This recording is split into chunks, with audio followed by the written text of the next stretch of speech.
the prop you choose to run your boat will greatly affect your overall performance. In this video, we're going to compare 4 major Mercury props and help you determine which one's right for you.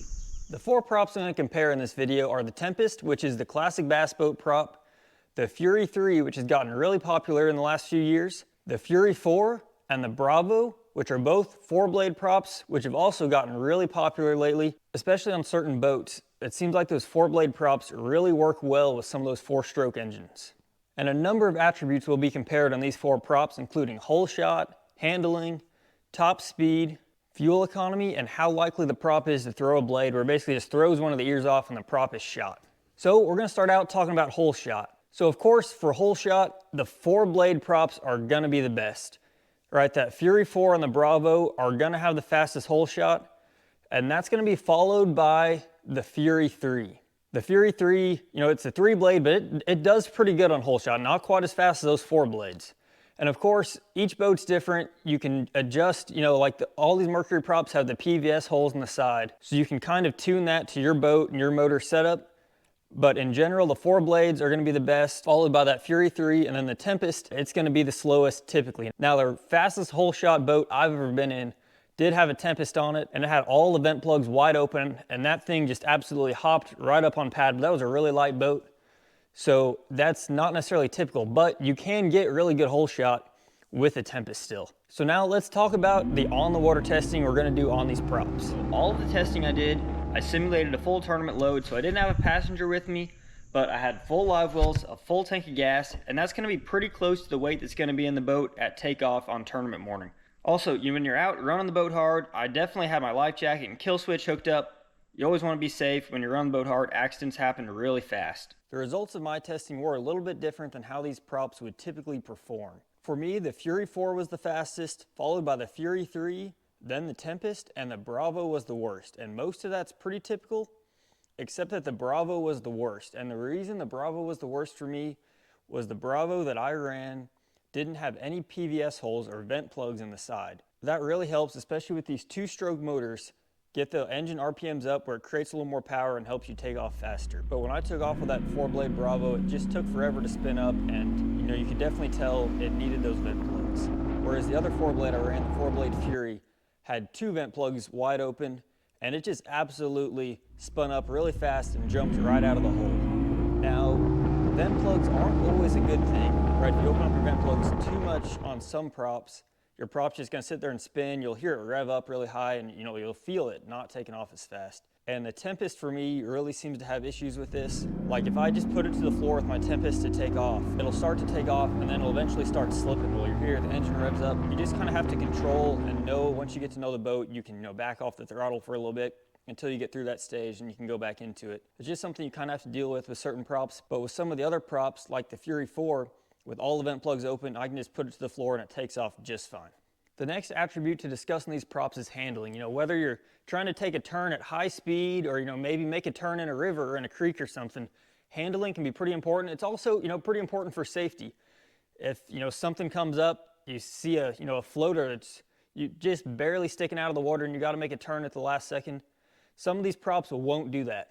At full speed, none of them are really going to want to turn a whole lot, but some will be better than others. So just like with hull shot, the 4 blades are going to be the best for handling, and that's going to be followed up, with those 3 blades. The Fury might be a little bit better. That Tempest just has the most bow lift, and when you're running wide open especially, that front end's going to be out of the water, and you're not going to be able to turn very well at all. But you can still, turn at 30, 40, 50 miles an hour pretty decent. At those lower speeds, you can still cut it pretty good with the Tempest. When I was actually doing the on-the-water testing for this, I actually cut the Tempest a little bit too hard and the boat started skidding sideways.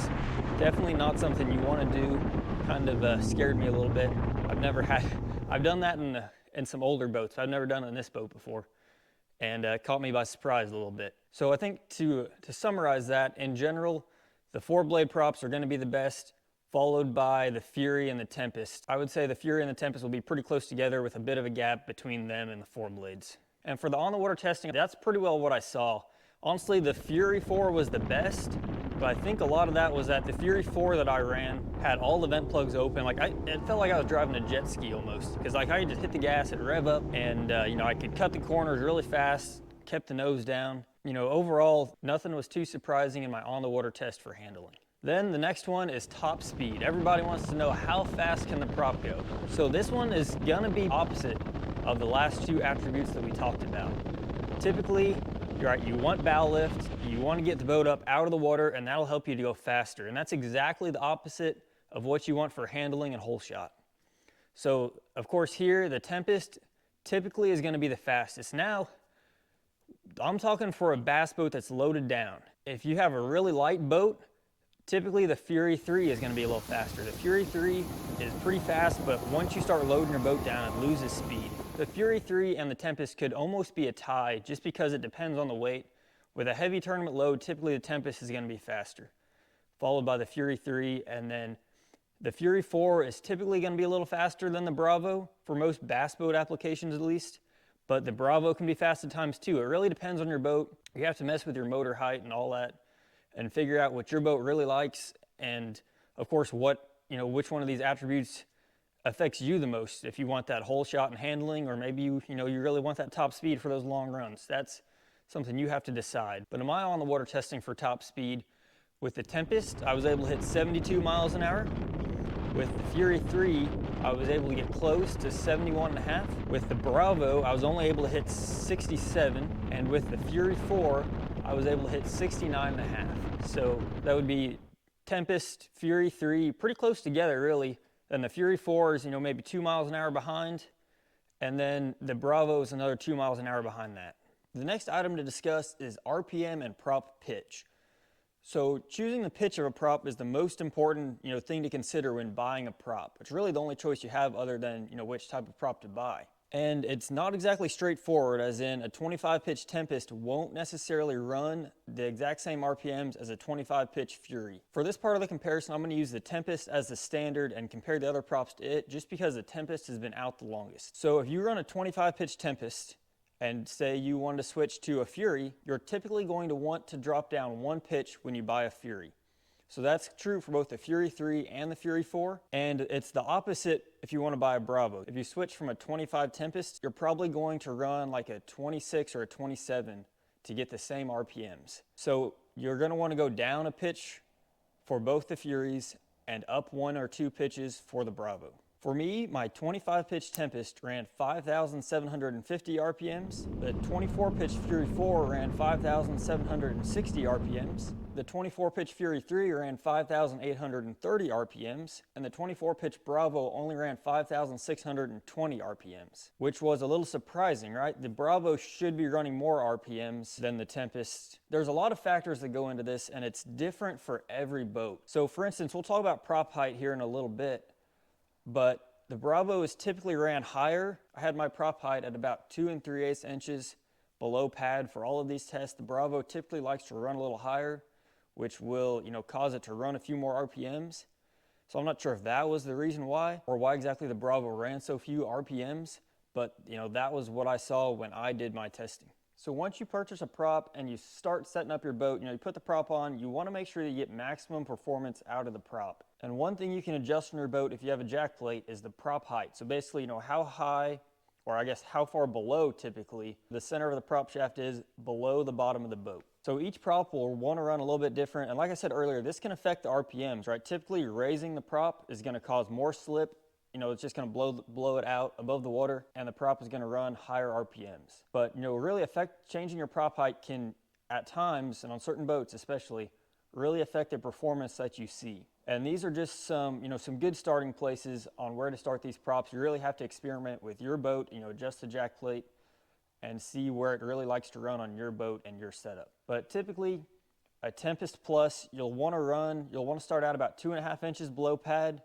The Fury 3 and the Fury 4 are both going to be right around 3 inches below pad, so a little bit deeper. And the Bravo typically likes to run higher. A good starting point for that is right around 2 inches below pad, and see how that performs and make adjustments from there. So the next attribute is fuel economy, and honestly, I wasn't really sure what to expect for fuel economy, so I wanted to go do this test while I had all the different props on the boat in similar conditions and see how they performed. And honestly, the results were a little bit surprising to me. I expected the Tempest, which, is going to get the boat up out of the water to be more efficient and to have the best fuel economy. But that isn't exactly what happened. To perform this test, I basically ran at 50 miles an hour at full trim on the motor, and I just recorded the gallons per hour usage off my gauge, and from that, knowing 50 miles an hour, you're able to back calculate the miles per gallon that you're getting. So for the Tempest, I got 15.3 gallons per hour usage at 50 miles an hour, which comes out to 3.28 miles per gallon.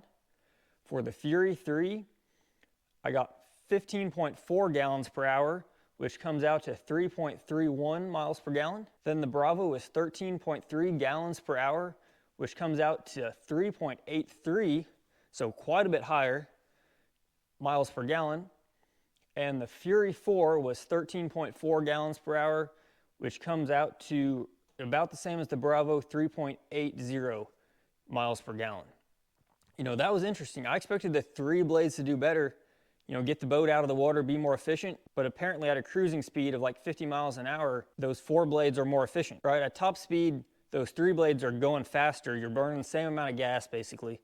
So those 3 blades are going to be just a little bit more efficient. There's actually more of a substantial difference in my tests than what I expected. I didn't expect to see that much. Like the 3 blades were right around 3.3 and those 4 blades were right around 3.8. That's really a decent difference between those 3 and 4 blade props. So the 4 blades definitely win here. However, one place where those 4 blades lack is that they really like to throw blades, right? So just you're cruising down the lake, you may not even be going fast. You don't hit anything, all of a sudden your motor starts shaking and you lose power, you're going slower, like what in the world? You stop, you look at your buddy, trim the motor up, and one of the blades is missing off your prop. I'm not gonna say it's a problem, but it's gonna happen with the Bravo and the Fury 4 props. Just the blades are too thin, they're gonna break eventually. It seems to be a pretty common issue with those props. Whereas the Tempest, at least the Tempest Plus, really don't have that issue, and the Fury 3s don't really seem to have that issue either. So hopefully you can use all this information to help you choose which prop you wanna run. Say you want, faster hole shot and better handling, you make a lot of short little runs, that Fury 4 or maybe the Bravo is going to be good for you. Or if you really want the top speed, you load your boat down a lot, the Tempest might be the prop for you. Or maybe, if you want to compromise, the Fury 3 or the Fury 4 do pretty good at all of the above, but you might be able to find another prop that's going to perform better in one area or another. For me, based on my testing, I'm probably going to run the Fury 3 a lot. It didn't really cost much on top end. It had good hole shot and decent handling. Unless I know like ahead of time that I'm going to make a really long run on a big lake and be loaded down, then I'll probably run the Tempest. So hope you all found this video to be helpful to help you choose which prop is right for your boat. And if it did, be sure to hit the subscribe button right over here. I have a whole series out on all these props as well, so check out one of those videos next. Thank you all.